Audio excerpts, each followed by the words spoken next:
Diana, Dumating na ba si Bradley? wala pa rin eh. Huwag mo na masyadong stressin yung sarili mo. Darating din yun, sigurado.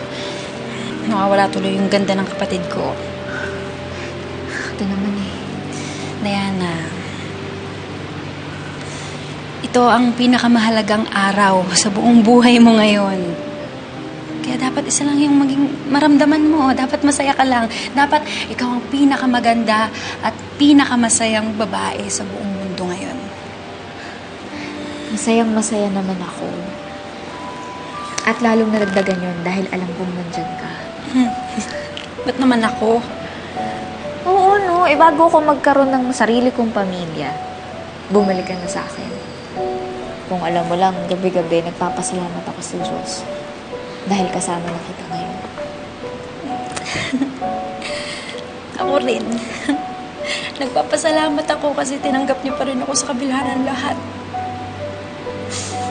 Nagsisisi pa rin ako araw-araw gawa ng mga ginawa ko sa'yo dati. Kasama na rin ang panghihinayang na sana dati ko pa nalaman na masarap pala magmahal ng isang kapatid. Sobrang saya ko para sa'yo. At nagsiselos din ako. Nagsiselos din ako kasi kukunin ka na ni Bradley sa akin. Kasi ano ka ba? Hindi niya ako kukunin sa'yo.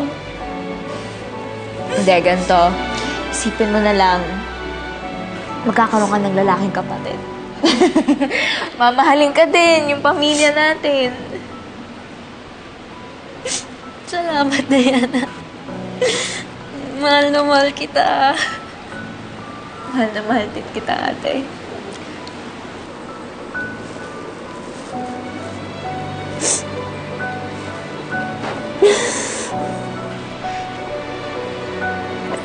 Oo, tama na nga.